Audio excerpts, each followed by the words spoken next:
श्री राम कथा में आप सभी का फिर से बहुत बहुत स्वागत है। आज हम आप सभी को सुनाने वाले हैं भगवान भोलेनाथ जी माता पार्वती जी को श्री राम कथा सुना रहे हैं और भगवान प्रभु श्री राम के जन्मों के कारण भी बता रहे हैं। तो सुनिए यहाँ पर संक्षिप्त भोलेनाथ जी कह रहे हैं, राम जन्म के हेतु अनेका, परम विचित्र एक ते एका। जन्म एक दुई कहूँ बखानी, सावधान सुन सुमति भवानी।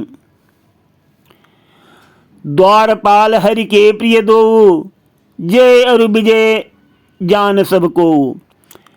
विप्रसापते दोनों भाई, तामस असुर देह तिन पाई। विजयी समर वीर विख्याता, धरि बराह बपु एक निपाता।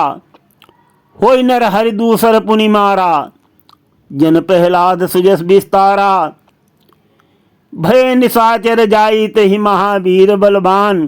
कुंभकर्ण रावण सुबट सुर विजयी जगजान।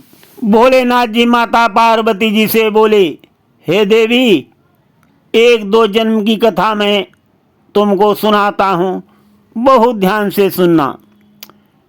नारायण हरि के दोनों द्वारपाल जय और विजय, उनको सब कोई जानता है।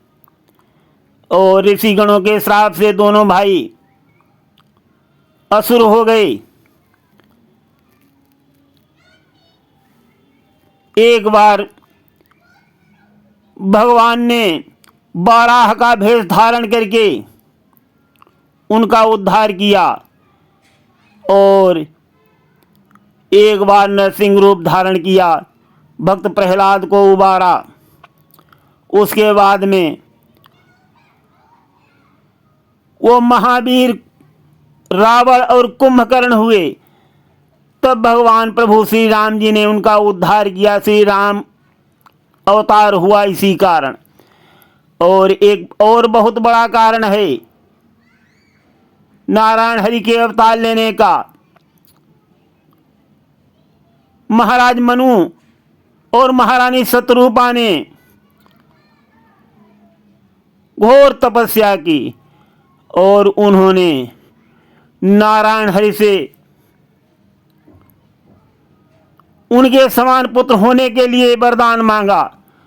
उस वरदान को पूरा करने के लिए भी श्री राम का अवतार हुआ था। तो देवी, राम जन्म के हेतु अनेका, परम विचित्र एक ते एका। श्री राम का अवतार होने के बहुत से कारण हैं, परंतु देवी एक खास ये भी कारण है जो कथा मैं अभी तुमको सुना रहा हूँ। ये कह करके भोलेनाथ जी ने स्वयंभू मनु और शतरूपा की कहानी शुरू किया। स्वयंभू मनु अरु शतरूपा, जिनते भई नर श्रेष्ठी अनुपा।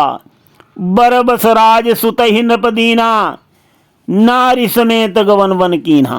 भोलेनाथ जी बोले कि हे देवी, महाराज मनु और रानी शतरूपा मुनि के भेष में राज को त्याग करके चले गए और जंगल में खड़े होकर एक पैर से तपस्या करने लगे। उनकी कठिन तपस्या को देख करके ब्रह्मा जी उनके सामने आए, प्रकट हुए, बोले, हे राजन, मैं तुम्हारी तपस्या से बहुत प्रसन्न हूं, जो चाहो वरदान मांग लो। महाराज मनु अडिग रहे, कुछ जवाब नहीं दिया। ब्रह्मा जी वहां से चले गए। उसके बाद नारायण हरि वहां आए और बोले, हे राजन, तुम्हारी तपस्या पूर्ण हो चुकी है और अब तुम मनचाहा वर मांग लो। महाराज मनु अडिग रहे, उन्होंने आंखें नहीं खोली। नारायण हरि विष्णु भी चले गए। उसके बाद भोलेनाथ जी बोले, मैं भी गया वहां और मैंने कहा कि हे राजन और महारानी शतरूपा, हम तुम्हारी तपस्या से बहुत प्रसन्न हैं, तुम्हारी जो भी इच्छा हो वरदान मांग लो। परंतु हे देवी, महाराज मनु और रानी शतरूपा अडिग रहे और उन्होंने अपनी आंखें नहीं खोली। मैं भी वहां से चला आया। उसके बाद हम त्रिदेवों में आत्ममंथन चलने लगा। अब कैसे इस समस्या का हल किया जाए। उनके शरीर जो थे वो जर्जर हो चुके थे, बहुत ही कमजोर हो चुके थे, और महाराज मनु महारानी शतरूपा दोनों तपस्या में लीन थे। नारायण हरि पुनः साक्षात उनके सामने प्रकट हुए। आकाशवाणी हुई, वरदान मांग लो, मैं तुम्हारी तपस्या से प्रसन्न हूं। आंखें खोलो महाराज मनु। नारायण हरि की मधुर आवाज धीरे धीरे उनके कानों में गई और उन्होंने अपनी आंखें खोली और अपने सामने नारायण हरि को पाकर बहुत खुश हुए, बहुत प्रसन्न हुए। फिर हाथ जोड़कर बोले, प्रभु, अगर आप हमारे ऊपर प्रसन्न हैं,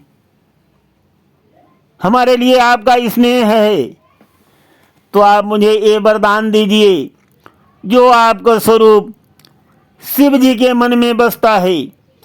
कागभूषण के मन मानसरोवर में हंस के समान विहार करता है।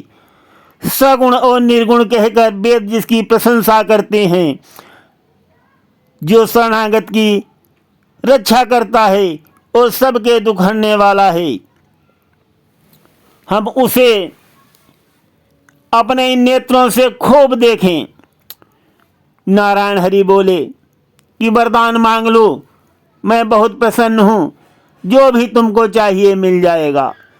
महाराज मनु और महारानी शतरूपा हाथ जोड़कर बोले, हे नाथ, आपके चरण कमलों को देखकर अब हमारी सब मनोकामना पूर्ण हो गई है। फिर भी मन में एक बहुत यही लालसा है। नारायण हरि मुस्कुराकर बोले, तो फिर बताओ ना कौन सी लालसा है। महाराज मनु ने सकुचाते हुए कहा, मैं आपके समान पुत्र चाहता हूं। देखी प्रीति सुनी बचन अमोले, एवं मस्तु करुणा निधि बोले। आप सरिस खोजऊं कहाँ जाई, न पतब तने होए मैं आई। भगवान बोले कि अब हम अपने समान कहाँ खोजने जाएंगे कि हे राजन, मैं ही तुम्हारा पुत्र होऊंगा, आकर के मैं ही बनूंगा तुम्हारा पुत्र। शतरूप ही बिलो की कर जोरे, देवी मांगू बर जो रुचि तोरे।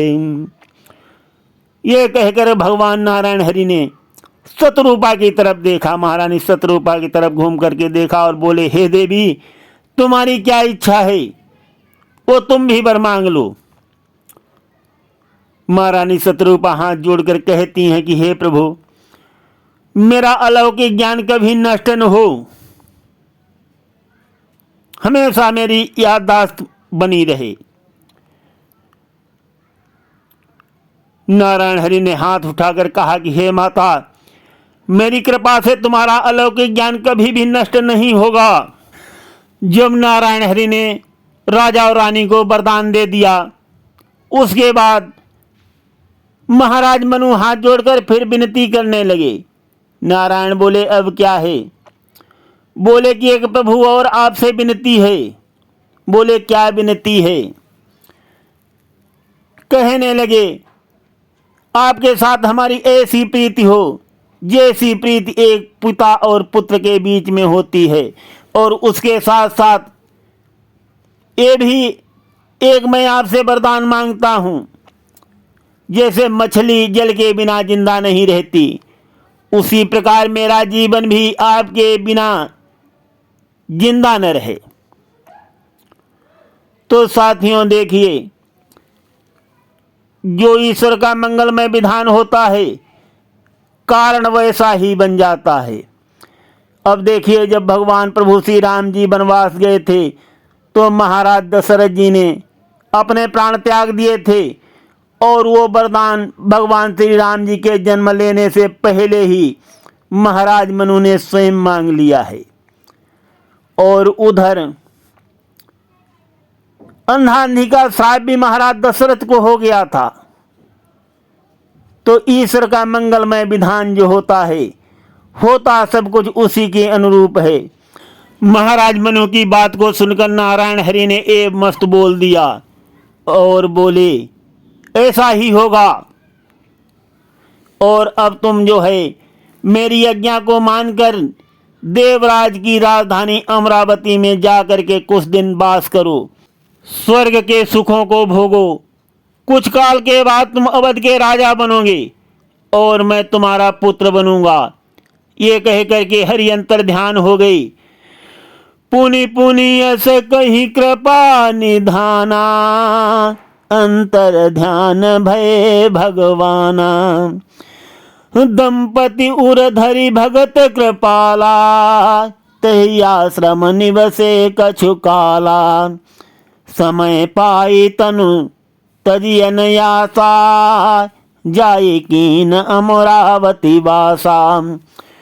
भोलेनाथ जी माता पार्वती जी को कथा में सुना रहे हैं कि हे देवी, महाराज मनु और महारानी शत्रुपा कुछ दिन रहने के बाद में